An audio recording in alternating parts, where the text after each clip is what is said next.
देश और दुनिया की हर खबर से जुड़े रहने के लिए सब्सक्राइब करें हमारा चैनल और दबाएं ये बेल आइकॉन ताकि हर लेटेस्ट अपडेट आप तक पहुंच सके सबसे पहले। महज 54 साल की बेहद खूबसूरत अभिनेत्री श्रीदेवी की दुबई स्थित एक होटल में बीते 24 फरवरी की रात को बहुत ही संदिग्ध हालतों में मौत हो गई। रूप की रानी ने ये दुनिया तो छोड़ दी, लेकिन उनके मौत से जुड़े सवाल अभी भी लोगों के मन में चल रहे हैं कि आखिर ये अनहोनी कैसे हुई। श्रीदेवी की मौत के बाद उनके अंकल वेणुगोपाल ने श्रीदेवी की मौत पर बड़ा खुलासा करते हुए कुछ ऐसी बातें कही हैं जिसके बारे में जानकर बेशक आपके पैरों तले जमीन खिसक जाएगी। आइए जानते हैं कि आखिर श्रीदेवी के अंकल ने ऐसा क्या बयान दिया है जिसने उनके लाखों चाहने वालों की रातों की नींद उड़ा दी है। आपको बता दें कि श्रीदेवी के अंकल वेणुगोपाल ने मीडिया को बयान देते हुए कहा है कि श्रीदेवी ने जब बोनी कपूर से शादी का फैसला किया था तो उनकी मां इस बात से बिल्कुल खुश नहीं थी। उन्होंने इस शादी के लिए श्रीदेवी को बहुत रोका था, लेकिन उस वक्त श्रीदेवी पर बोनी कपूर के प्यार का भूत सवार था, इसलिए उन्होंने अपनी मां की एक ना सुनी और बोनी कपूर से आखिरकार 1996 में शादी कर ली।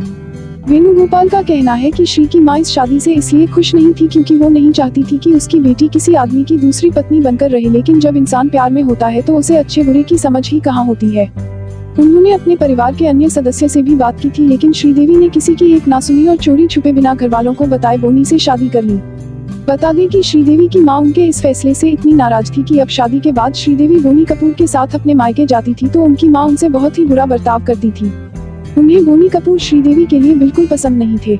आपको बता दें कि अपने इंटरव्यू में श्रीदेवी के अंकल वेणुगोपाल ने खुलासा किया कि बोनी कपूर को फिल्मों में नुकसान झेलने के बाद उन्होंने श्रीदेवी की सभी प्रॉपर्टी को बेच दिया था और इस बात से श्रीदेवी काफी दुखी थी। वेणुगोपाल का कहना है कि श्रीदेवी भले ही दुनिया के सामने मुस्कुराती थी, लेकिन उसके दिल में हमेशा ही दर्द भरा था और वो उसी दर्द के साथ इस दुनिया से विदा हो गई। इसके अलावा उन्होंने ये भी कहा कि चूंकि बोनी कपूर को अपनी फिल्मों में काफी नुकसान उठाना पड़ा था, इसलिए श्रीदेवी को फिर से फिल्मों में वापसी करनी पड़ी ताकि उनका घर ठीक से चल सके।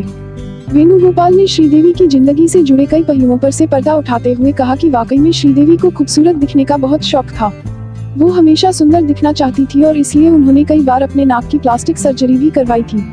वेणुगोपाल के इस इंटरव्यू के बाद श्रीदेवी के मौत का राज और भी गहरा गया है कि क्या वाकई में वो इतनी डिप्रेस थी और इसी वजह से उन्होंने उस दिन ड्रिंक किया और अपने होश खोकर हमेशा के लिए मौत की गोद में समा गई। आप क्या सोचते हैं? अपनी राय कमेंट कर जरूर बताएं।